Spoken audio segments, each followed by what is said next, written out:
out the front door, and right when they ran out the front door, a man on a bicycle riding very fast came up on the sidewalk and hit him.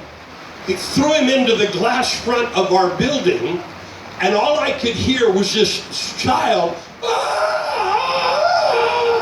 And I'm thinking, it doesn't sound like my son. I don't want anybody hurt, but how many of you mothers and fathers know your child? It didn't sound like my son, but he had been hurt quite badly. Someone came, I was up on a scaffolding, and said, "Pastor, your son just got hit by a bicycle." And what had happened, he had fractured his leg. We actually had to drive him about 3 hours to the hospital in Phoenix, Arizona. They had to do surgery to his leg and put a pin in it so it would heal properly.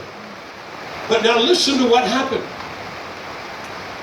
Several weeks after that accident happened, we would be laying in bed, my wife and I, and we would hear Jared wake up, and he would be gasping for breath.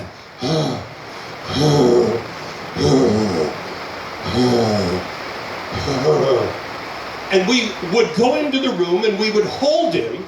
He would calm down and his breathing was fine.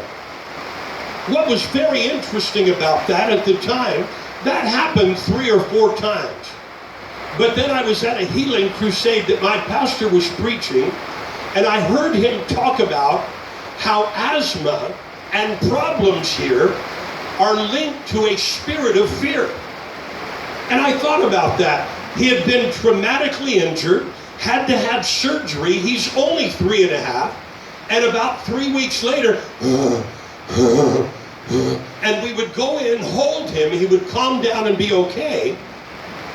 But when he said that fear and asthma go together, the next time that happened to him, we woke up, we could hear him, and yet this time my wife and I went into his bedroom, we held him in our